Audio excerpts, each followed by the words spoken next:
तो चलिए समझते हैं वर्साई की संधि की सीमाओं को। वर्साई की संधि कठोर, अपमानजनक व असंभव शर्तों से परिपूर्ण थी। यह एक पक्षी शर्त, जैसे कि निःशस्त्रीकरण की बात, सिर्फ जर्मनी के संदर्भ में की गई, अन्य देशों के संदर्भ में नहीं। आरोपित संधि कैसे थी? जैसे कि यह संधि जर्मनी पर उसकी इच्छा के विरुद्ध आरोपित की गई। वस्तुतः यह संधि न होकर मित्र राष्ट्रों का एक आदेश था, जिसे मानने के लिए जर्मनी बाध्य था। प्रतिशोध पर आधारित संधि। कैसे? वर्साई की संधि विवेक पर आधारित न होकर क्षणिक भावावेशों पर आधारित थी। इसका मूल उद्देश्य यह था कि जर्मनी को असंतुष्ट बनाना था, जबकि शांति केवल उसकी संतुष्टि से आ सकती थी। यह राजनीतिज्ञों की शांति के लिए थी, न कि जनता की शांति के लिए। जर्मनी में बलपूर्वक गणतंत्र की स्थापना। यह कैसे हुआ? वर्साई की संधि में यद्यपि कैसर की निरंकुश सत्ता का अंत करके जर्मनी में गणतंत्र की स्थापना तो कर दी गई, किंतु शीघ्र ही वह हिटलर की तानाशाही के रूप में पुनः जीवित हो उठा। इस संधि के फलस्वरूप अनेक छोटे छोटे राज्यों का निर्माण हुआ और इन छोटे छोटे राज्यों के दोनों तरफ जर्मनी और रूस जैसे दो असंतुष्ट राज्य मौजूद थे। वर्साई की संधि में अमेरिकी आदर्शवाद पर यूरोपीय भौतिकवाद हावी रहा। यह संधि एक विश्वासघाती संधि थी।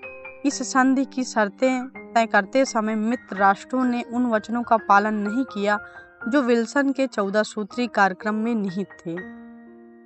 तो ये वर्साई की संधि एक संधि न होकर 20 वर्षों का एक युद्ध विराम था। वस्तुतः वर्साई की संधि में ही द्वितीय विश्व युद्ध के बीज निहित थे। इस संधि की शर्तें कठोर, अपमानजनक, एकपक्षीय व विश्वासघाती थी। यही कारण था कि जर्मनी ने संधि के व्यवस्थाओं को भंग करने में कोई कसर नहीं छोड़ी और आगे के कालों में संशोधन करते हुए हिटलर ने सत्ता में आते ही राष्ट्रसंघ की सदस्यता त्याग दी और पुनः शस्त्रीकरण की शुरुआत कर दी।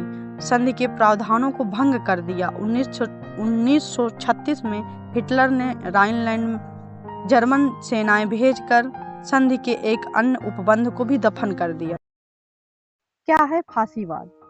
तो चलिए जानते हैं इटली में फांसीवाद का उदय कैसे हुआ। जब प्रथम विश्व युद्ध तथा पेरिस शांति सम्मेलन हुआ तो उसका प्रभाव यह रहा कि वहां आर्थिक संकट का प्रभाव पड़ा और उससे प्रथम विश्व युद्ध के बाद इटली में भी इसका गहरा प्रभाव रहा, जिसके फलस्वरूप इटली में समाजवादी विचारधारा का प्रभाव बढ़ गया। इससे इटली के पूंजीपति जो जमींदार वर्ग थे, उन्हें लगा कि साम्यवाद का प्रभाव बढ़ जाएगा और उस भय से वो व्याप्त हो गए।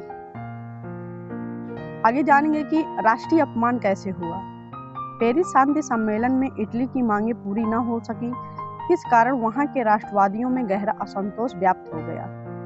इन दोनों परिस्थितियों के कारण इटली की तात्कालिक सरकार वहां की परिस्थितियों से निपटने में असफल रही, जिसे इन परिस्थितियों में मुसोलिनी ने वर्ष 1919 में फासिस्ट पार्टी का गठन किया तथा प्रोपेगेंडा राजनीति की शुरुआत की।